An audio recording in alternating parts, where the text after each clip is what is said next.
Hello, everyone! Kumusta kayo? This is your host and your friend, Minnie Serrano. Welcome to the Win Your 2021 webinar series. Julius and I are beyond grateful to each and every one of you for taking time to join us today. We honor you, we appreciate you, and we thank you for your presence and support. Ano nga ba itong Win Your 2021 webinar series? This, dear friends, is a series of teachings containing strategies and techniques that will help you achieve fulfillment and success in the coming year. Sa webinar series na ito, magtatampok tayo ng mga webinar tungkol sa health and vitality, wealth and finance, business and entrepreneurship, at relationships. Julius and I believe that all of us have had a particularly challenging year. That's why, in our own little way, we want to share with all of you personal growth teachings as our gift. Again, dear friends, whether you're watching this video live, watching the replay, or rewatching it for the first, second, third, or the umpteenth time, we welcome you warmly to Win Your 2021. Most of us, if not all, may be all too familiar with the saying which goes, health is wealth. Ang kalusugan ay kayamanan. Sinasabi pa nga, the greatest wealth is health. Alam na natin yan. But let us take time to ask ourselves, do we really treat our health as wealth? In all honesty, do we take proper care of our health or do we take it for granted? Are we giving it the attention and care it rightfully deserves? Sa webinar nating ito, hindi lang natin malalaman o hindi lang tayo mapapaalalahanan kung gaano talaga kahalaga ang ating kalusugan. Marami tayong matututuhang mga bagay na dapat nating malaman tungkol sa health and vitality. Mga bagay na maaring hindi natin alam o di kaya mga bagay na alam na natin pero baka nakakaligtaan na natin. Beloved viewers and friends, it is my honor to introduce to you our two resource speakers for the first talk in this webinar series.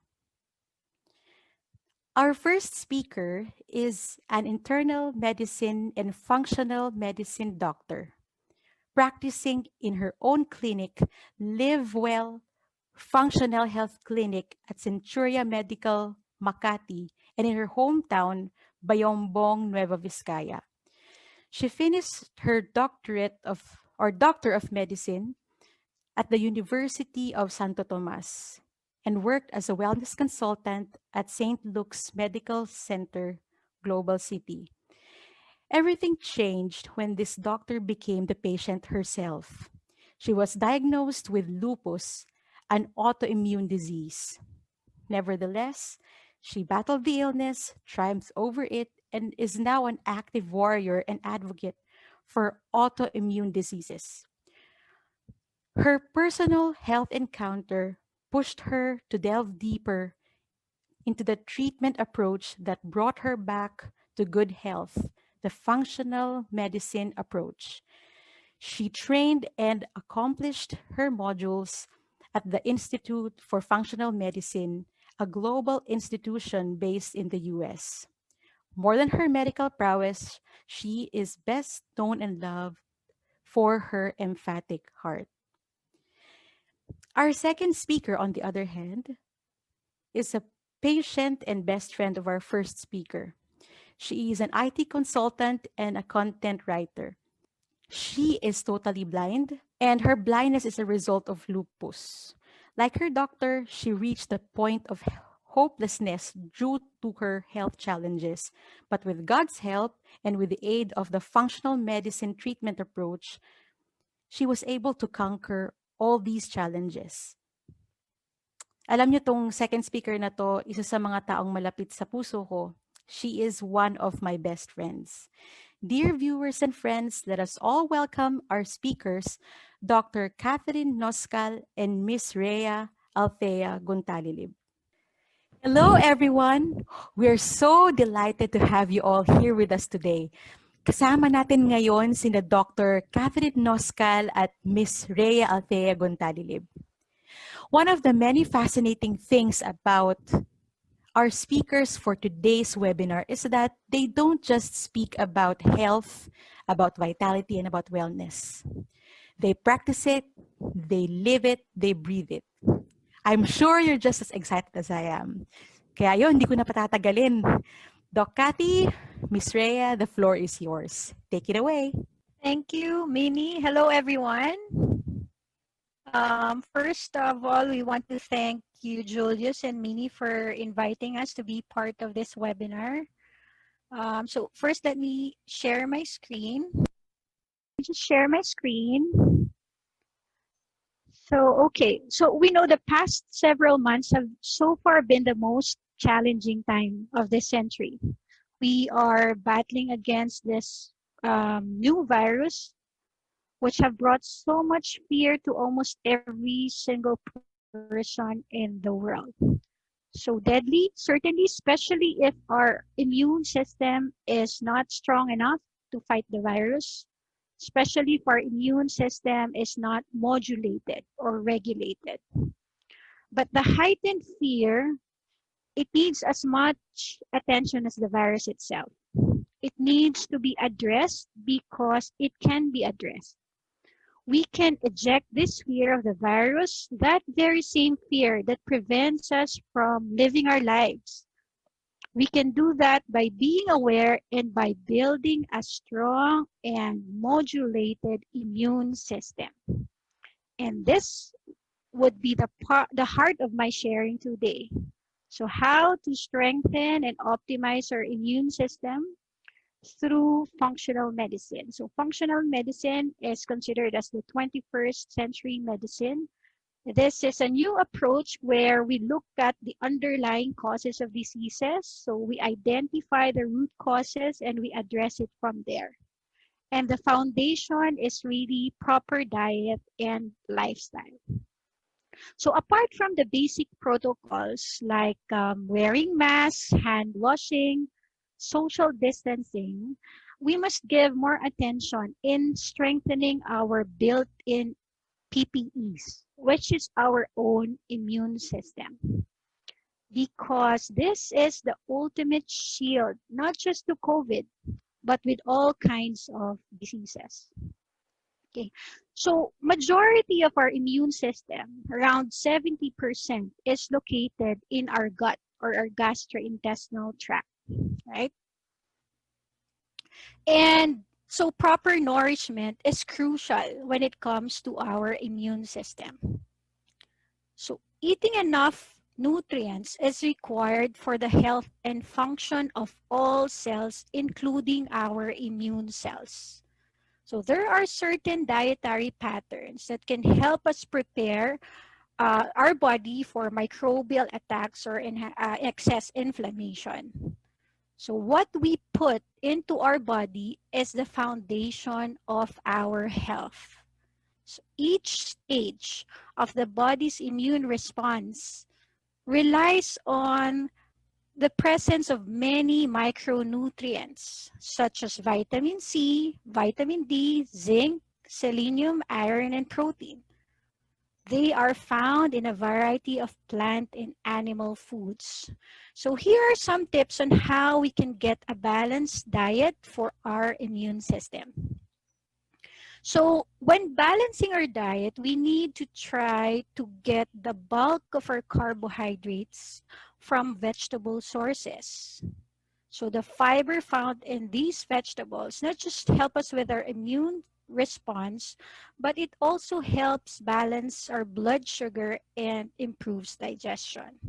So when we think of carbohydrates, palagi nating naiisip, 'di ba, rice. So as Filipinos, yan ang palagi nating kinakain. So rice and the other refined carbohydrates like bread, cakes, and pasta. But if we want to help our our body's immune system, then we need to get majority of our carbohydrates from these fresh fruits and vegetables. So around 60 to 70% should be from the fresh fruits and vegetables. The second macronutrient, which is also very critical when it comes to our immune system, is the protein. So protein provides us with the building blocks of life. It helps us make muscles, enzymes, connective tissues, hair, and a lot more. So hindi naman masama ang protein, ang meat. Okay? Kailangan yon ng ating katawan at ng ating immune system. Okay? Protein helps build and repair every part of our body. So meats, eggs, poultry, and seafood are excellent sources of protein, but so are certain vegetables like beans, broccoli, lentils, nuts, seeds, spinach. So maraming ibang plant sources ng protein. But I always my advice to my patients is to try to get good quality protein. Okay, preferably organic as much as possible. Okay, the next macronutrient, okay, is fats. So we need to eat plenty of healthy fats. So there are bad fats and good fats. So hindi lahat ng fats ay masama. So importante that we get enough of the healthy fats because these healthy fats will also help us with our immune system. It helps support our brain and heart health while keeping us full, feeling full, and providing us with energy. So maganda na meron tayong enough healthy fats to also help us with our cravings. And maganda na meron tayo enough healthy fats para hindi tayo palaging gutom. So kadalasan ito yung nakakalimutan. So kadalasan meron tayong carbohydrates and proteins.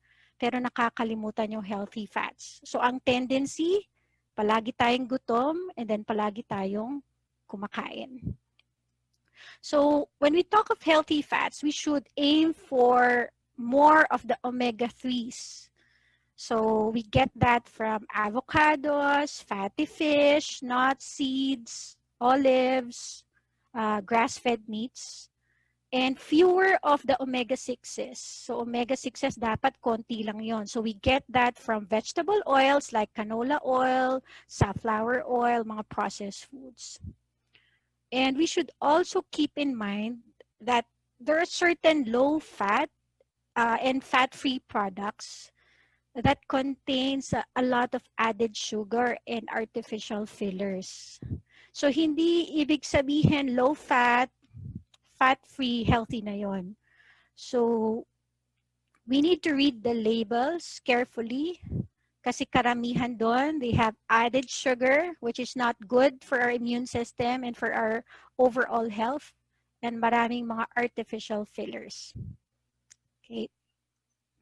So the next point that I want to discuss is the importance of eating the colors of the rainbow.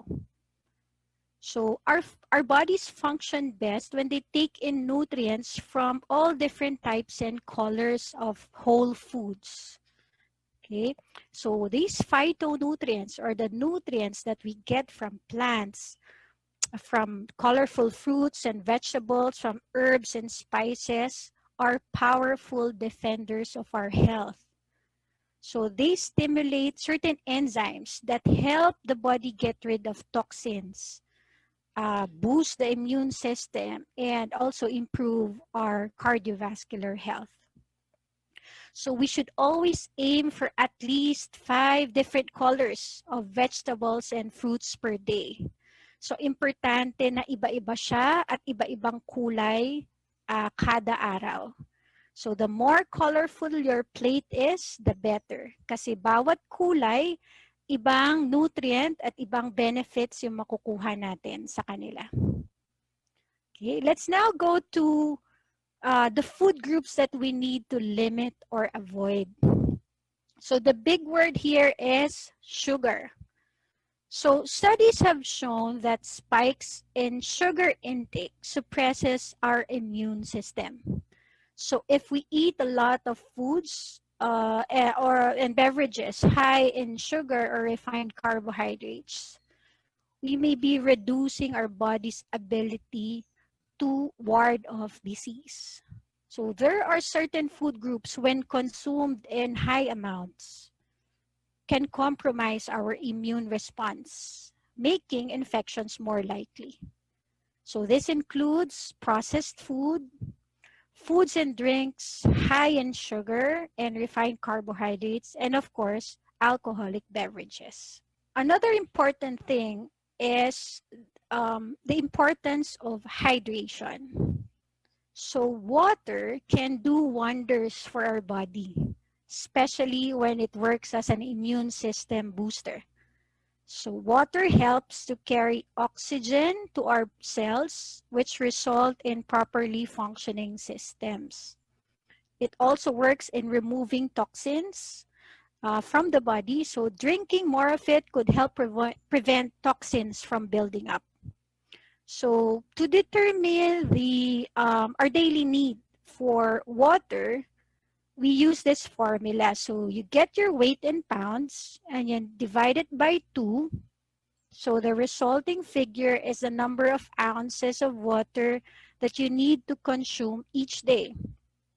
For example, if you weigh around 128 pounds, so you divide that by 2, so that's 64. So you need to drink at least 64 ounces of water per day, right? Or around 8 glasses of water per day. So to help us stay hydrated, it's also very important that we always carry a water bottle with us. The quality and the quantity of food is very important when it comes to nutrition. But we also need to look at the timing of our meals kasi malaki din ang effect niya sa immune system natin. Okay? So, it is important that we practice time-restricted feeding to allow our gastrointestinal tract to rest. Kasi nakadesign tayo ng ating gastrointestinal tract or ang ating gut ay kailangan nakakapagpahinga ng at least 12 hours per day. So when we say time-restricted feeding, meron lang time frame kung kailan tayo pwedeng kumain. So let's say you start eating by 7 a.m., around 7 a.m. in the morning. So dapat matatapos ka ng kumain ng around 7 in the evening to allow your gastrointestinal tract to rest from 7 p.m. until 7 a.m. the following day. So as I've discussed earlier, majority of our immune system is in our gastrointestinal tract. So importante din, parang makina din yon na nakakapagpahinga ang ating gastrointestinal tract. So another thing is that late night eating is not really advisable. It's because at around 9 p.m., nagpapahinga na ang ating gastrointestinal tract. Okay? So when we eat past 9 p.m., our gut will not be able to digest and process our food well anymore. So that can lead to a lot of problems. And then one last thing when it comes to the timing of meals is that we should finish our dinner at least 4 hours before going to bed. Okay, so for example, ang last meal is around 6. So 10 o'clock pa lang pwedeng humiga at matulog. Okay, that will give our gut enough time to digest our food and to absorb the nutrients. The next point that I want to discuss is the importance of sunlight. So tayo mga Pilipino, parang karamihan sa atin takot sa araw. Takot tayo umitim, so hindi tayo madalas naaarawan. And when you think of the sun, sometimes ang iniisip natin yung damage na nagagawa nito sa skin natin.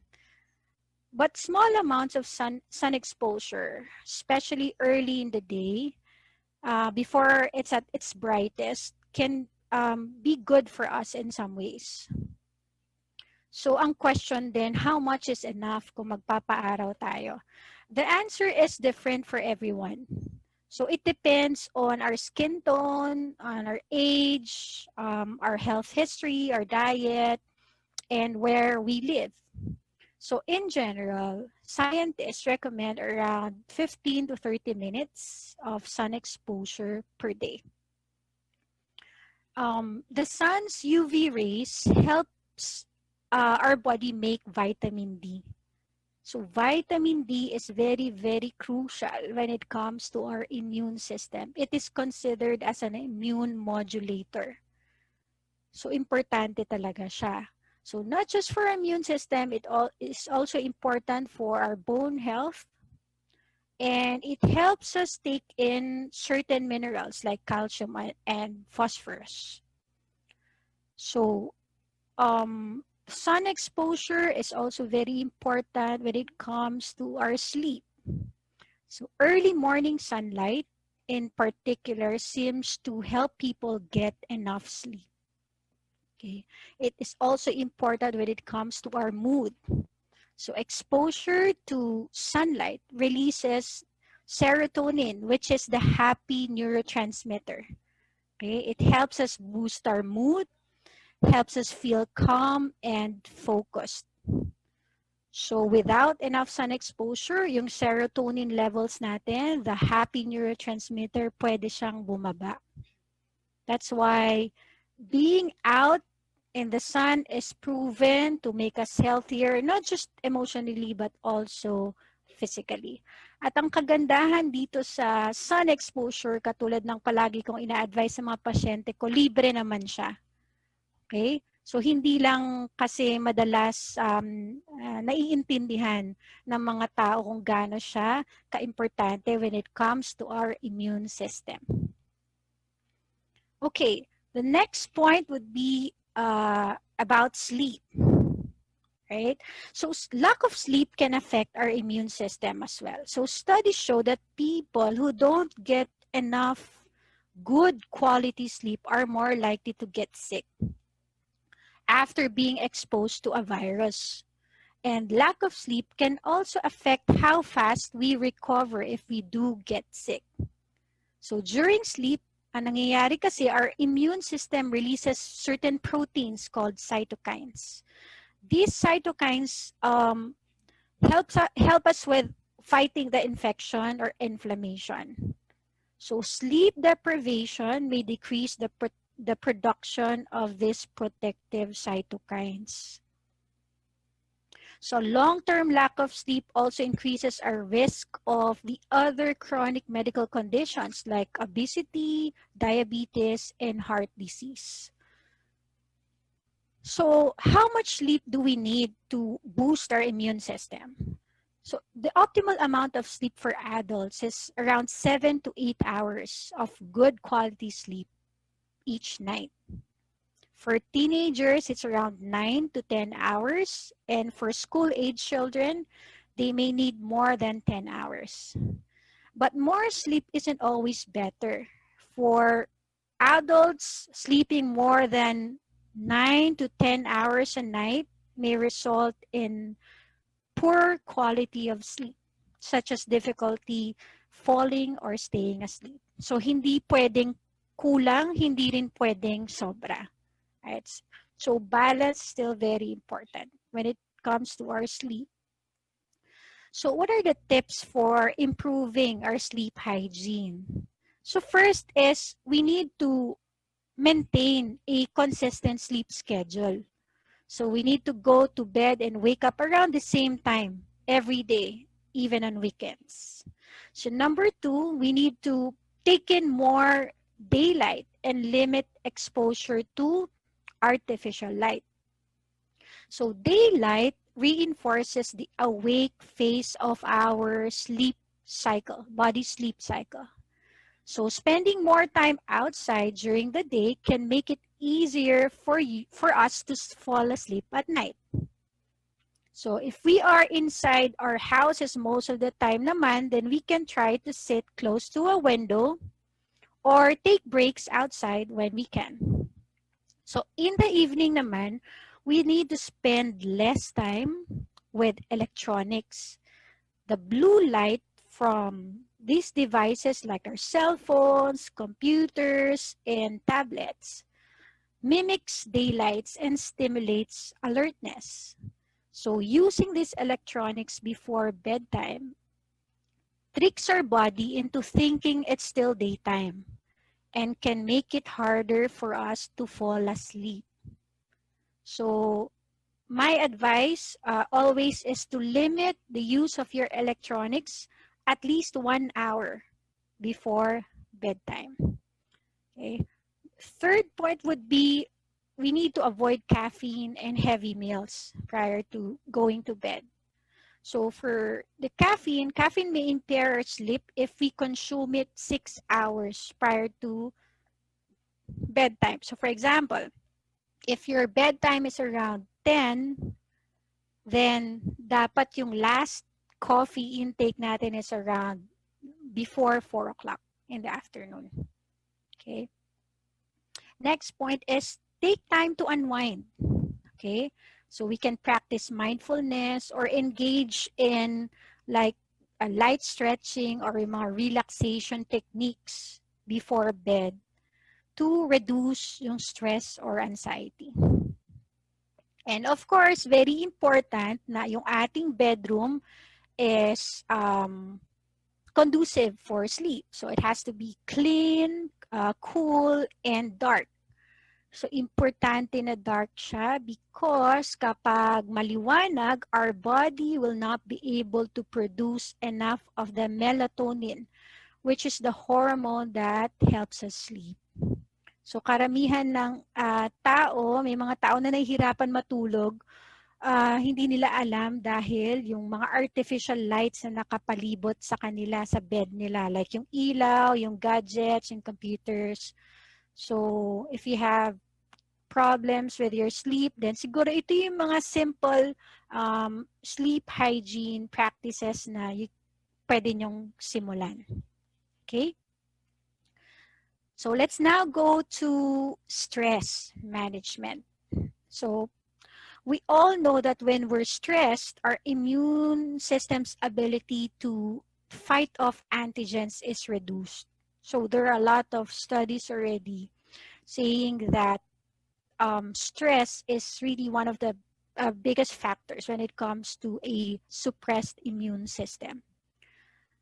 So the stress hormone, cortisol, can suppress the effectiveness of the immune response.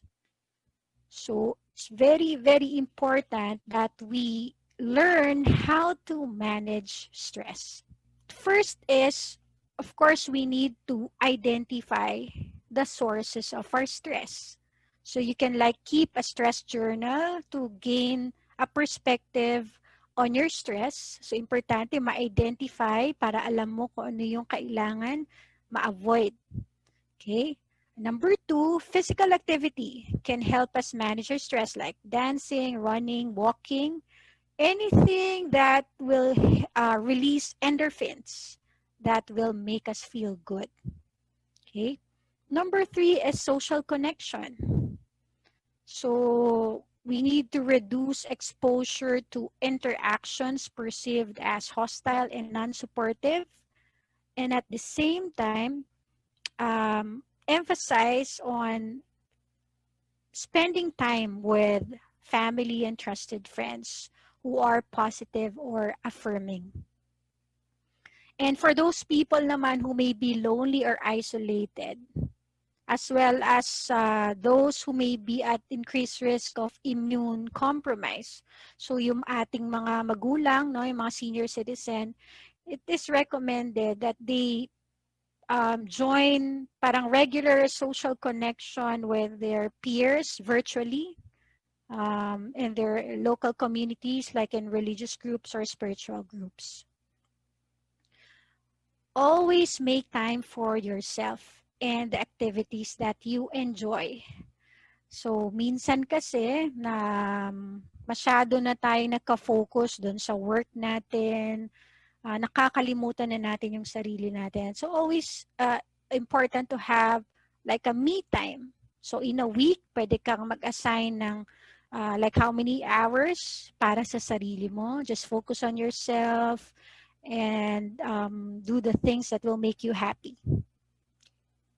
Time management is also very important. So we need to set realistic tasks and goals and don't overcommit kasi that will lead to a lot of stress.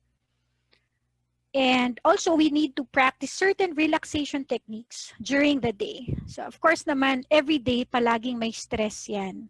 Hindi na siya naiiwasan.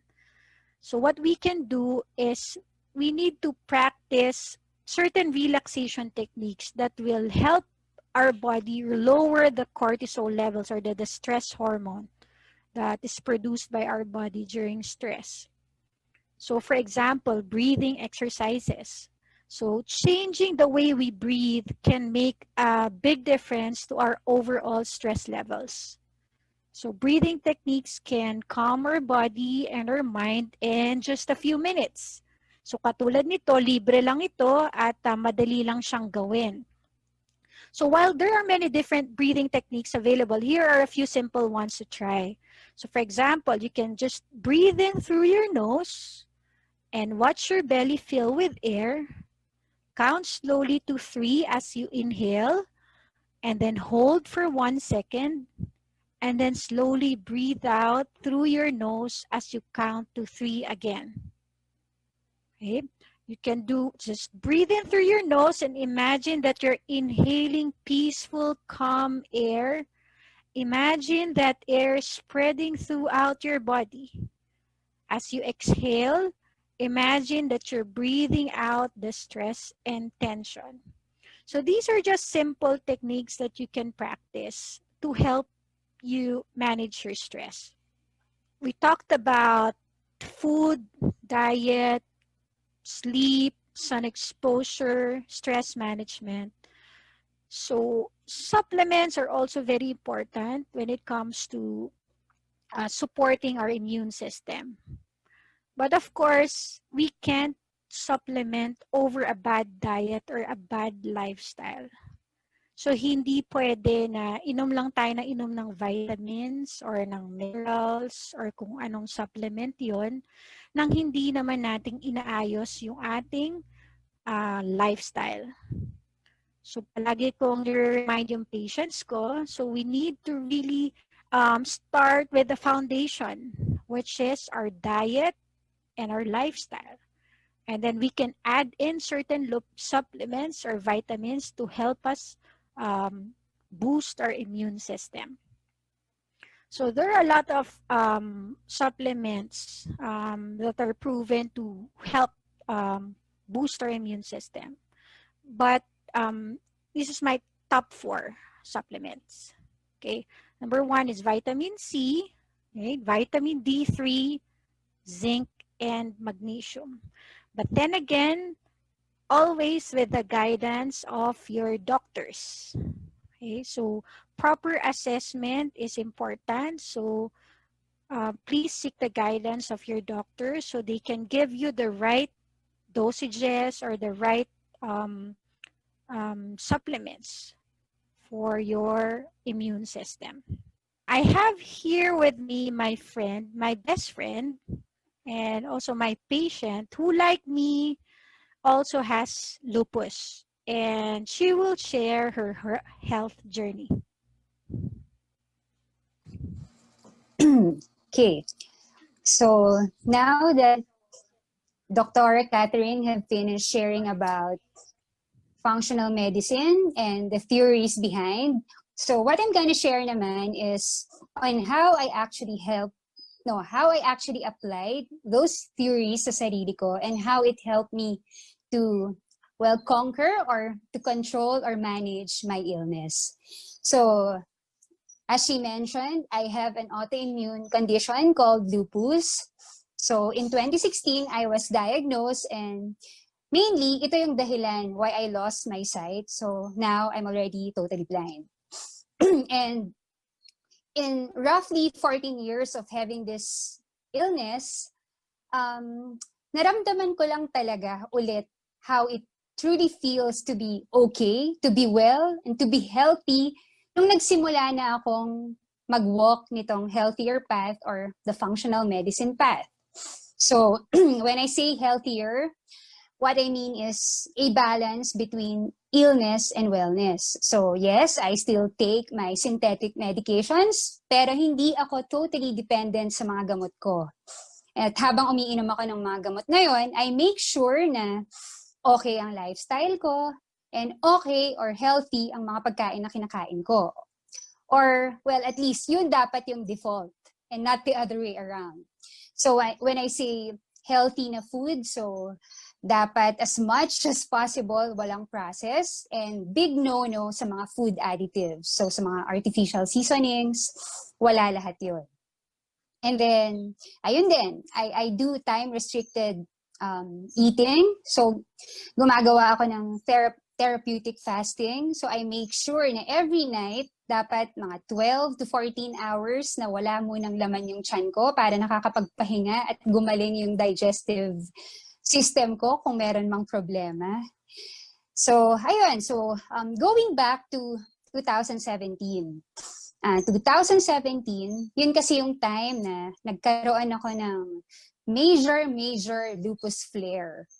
So, that was the time na almost pasira na ang kidneys and liver ko. So, yung kidney and liver function ko, hindi na sila normal. Tapos, in and out ako ng hospital. Dami-daming gamot, like oral and IV steroids, kaliwat ka ng mga immunosuppressants, at kung ano-anong mga gamot.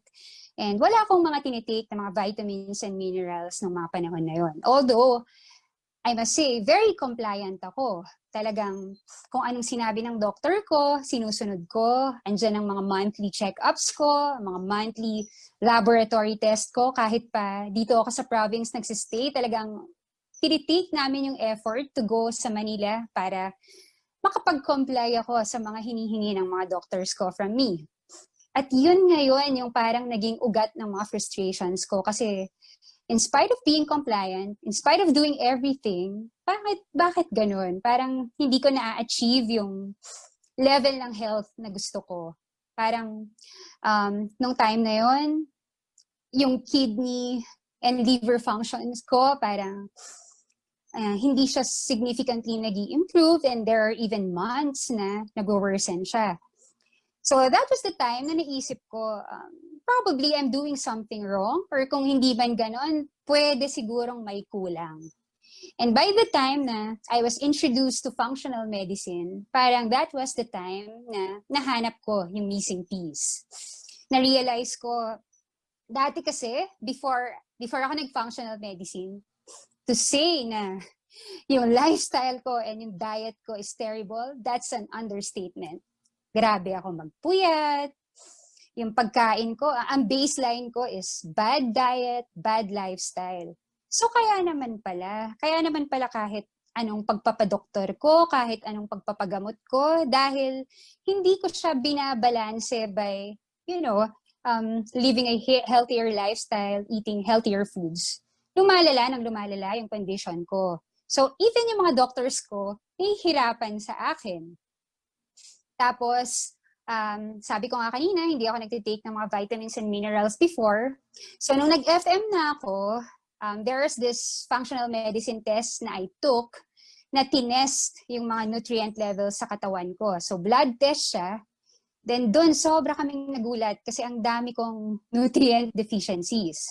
So, kaya naman pala, paano nga naman ako makakalaban sa sakit ko kung sobrang deficient yung mga vitamins and minerals sa katawan ko. So what I did then was inayos ko yung tulog ko, lalong-lalo na.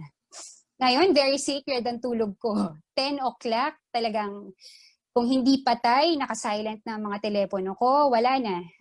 Hindi ako nagpapa-istorbo kahit pa work-related yan. Talagang sinasabi ko sa mga katrabaho ko na hindi ako pwede talaga from 10 to 5 or 6 a.m. So, ganun kahalaga ang pagtulog para sa akin ngayon. Kasi dun ko naramdaman na nagbago at gumaling talaga. Gumanda ang pakiramdam ko. When it comes to food, there was a time before na sobrang strict na gluten, dairy, refined sugar free ang diet ko. And there was even a time na nag-vegan ako, strictly vegan. Pero ngayon, na better na ako, syempre, nagsistick pa rin ako sa diet na yun, pero at least paminsan-minsan, nakakakain na rin ulit ako ng mga pagkain na may gluten, may dairy, pero in moderation. Yun naman ang secret nun. And as for my supplements, yun nga, nagtitake ako ng mga basic supplements na kailangan ng katawan ko. And on top of it, mula din nung nag-FM na ako or nag-functional medicine na ako, mas naging open-minded ako sa mga bagay-bagay na maybe other people consider as unconventional. So they look at it as something na parang quackery. So, isang example na lang, essential oils. So right now, kaming dalawa ni Doc, we consider ourselves as oil bularios, ika nga. So gumagamit kami ng mga essential oils. Actually, right now, nagdi-diffuse kami ng oils para kalmado lang kami at makapag-focus kami sa presentation namin. Then gumagamit kami ng mga negative ions. Kung napapansin nyo, parehas kaming nakasuot ng salamin na merong anti-radiation. Then meron kaming mga ginagamit na mga EMF protection ng mga chip sa mga telepono at mga computer devices namin. Kasi lahat-lahat ng factors na pwedeng makapag-contribute sa pagkakasira ng health namin, talagang sinusubukan naming iwasan. So, ginagawa namin ito kasi biggest realization ko sa lahat ng nangyari sa akin. Kasi nangyari ito when I was at the prime of my youth, at the peak of my career. Sa totoo lang, yung health natin, hindi dapat natin siya tinitignan na parang, bigyan ko lang siya ng pansin kapag may sakit na ako. Dapat yung health natin should be our biggest investment. Not just for ourselves, but even for our loved ones. Kasi isipin nyo, like ako, nung nagkasakit ako, hindi lang ako yung nahirapan, hindi lang ako yung naperwisyo. So kung hindi ko iingatan yung sarili ko, mahihirapan pati pamilya ko at yung mga taong nagmamahal sa akin. Hindi lang financially, pero physically, kailangan nilang mag-leave sa mga trabaho nila. Sama-sama kaming hihinto ang mga buhay namin kapag nagkakasakit ako. So I think that's the best gift na pwede ding ibigay natin sa mga taong mahal natin. And sabi nga nila, cliche, health is wealth. Totoo yan. Kasi hindi mo ma-achieve ang totoong ibig sabihin ng success and fulfillment kung very poor ang health mo. Kasi kahit gaano ka kayaman, kahit gaano karaming pera mo, kahit gaano kaganda ang trabaho mo, kahit gaano ka ka-famous, kung bagsak ang health mo, baliwala lahat-lahat yan.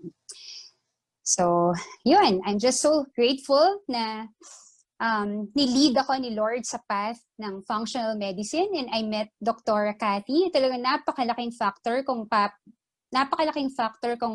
papaano din niya ako natulungan na at least makontrol ang lupus ko, ma-regain ang buhay ko at makapamuhay ulit ako ng normal.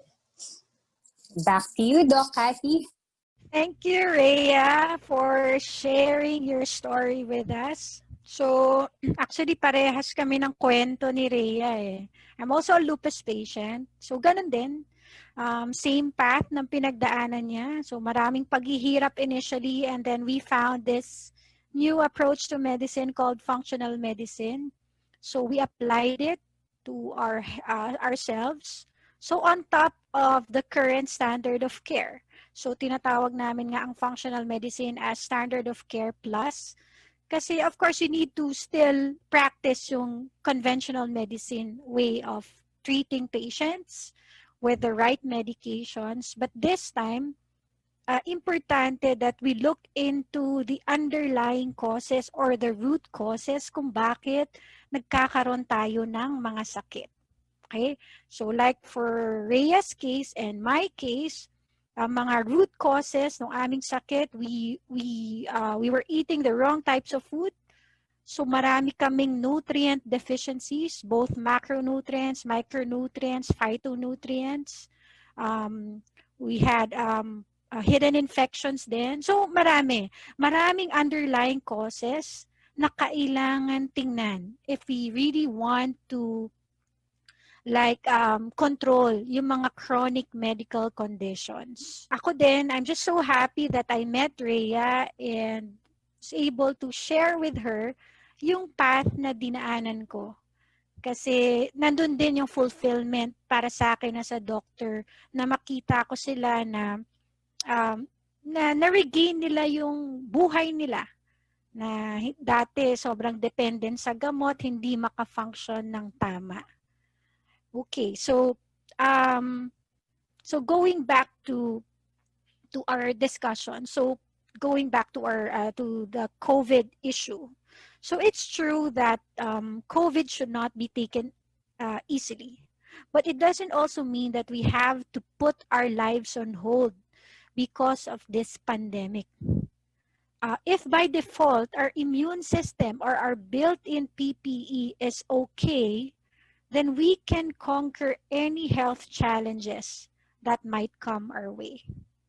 Yes, we can still get sick, but our body is more equipped to handle the illness, and it will lessen our chances of being hospitalized.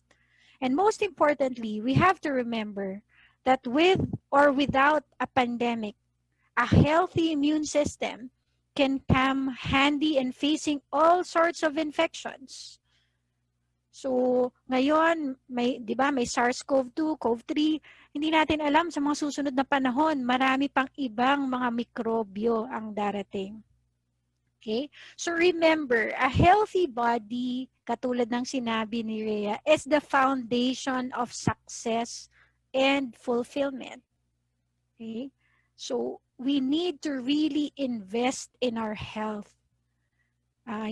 Importante na ma-realize natin na yun yung pinakamagandang gift na pwede nating ibigay sa sarili natin at sa mga mahal natin sa buhay. So, cliche, but health is indeed wealth. Wow. Thank you. Thank you. Thank you so much. That was really fantastic. Thank you so much, Dr. Kathy and Miss Rhea, for a very informative and illuminating talk. Grabe, sobrang dami kong natutuhan. Sobra akong tinamaan sa maraming pagkakataon. For sure, yung mga viewers natin, ang dami rin nilang natutuhan. I'm sure that having heard everything you imparted to us, our viewers are eager to know more about the great work that you do and to avail of the services you provide. So, Doc Kathy, Miss Rhea, could you please tell us, paano kaya kami pwedeng kumonek sa inyo? So, they can send us a message sa aming FB page, Live Well Functional Health Clinic, or they can email us at livewellfunctionalhealth@gmail.com. Oh, that's it. So, maraming salamat, Doc Kathy and Miss Rhea. Thank you again so much. But before that, meron po ba kayong gustong idagdag? Siguro na sabi namin ay mga pinaka-importanting points. So of course, kasama dyan. So yung health natin, it's not just about physical health, emotional health, mental health. Spiritual health is also very, very important. So importante na, of course, we spend time with our Creator, kung sino yung gumawa ng ating built-in immune system. Yes, napaka-importante nga nun. So, Doc Kathy and Miss Rhea, thank you again so much for having said yes to taking part in our Win Your 2021 webinar series. Truly, you've motivated us, you've encouraged us, encouraged us and inspired us to live well and to take better care of our health. Kayong dalawa, talagang mabubuting ehemplo na dapat naming tularan. So muli, maraming salamat sa inyo. May God bless you more. That concludes our first talk in the Win Your 2021 webinar series. Dr. Katherine Noscal and Ms. Rhea Altea Gontalilib, we honor and thank you for sharing with us your time, expertise, and life message. Again, if you would like to connect with Dr. Kathy and Ms. Rhea, feel free to send them a message via their FB page, Live Well Functional Health Clinic, or email them at livewellfunctionalhealth@gmail.com. Again, it's livewellfunctionalhealth@gmail.com. What is one key learning or takeaway that resonated with you from today's talk? Feel free to share with us in the comments. Personally, na-remind ako dun sa importance ng sleep. Ang hilig ko kasi magpuyat eh. And of course, equally important dun sa ating pagsusuot ng PPE at syempre yung pag-observe ng physical distancing, lalo na at merong COVID-19. Syempre, wag nating kalimutan na i-strengthen ang ating built-in PPE, which is our immune system. Thank you so much, everybody, for joining us. We trust that we have shared something of value to you. Samahan nyo kami uli bukas para sa isa na namang makabulahang talakayan dito lang sa Win Your 2021. This is Minnie Serrano, your host and your friend, leaving you with a reminder. Let us take good care of our health. We have only one life. Let us live it well.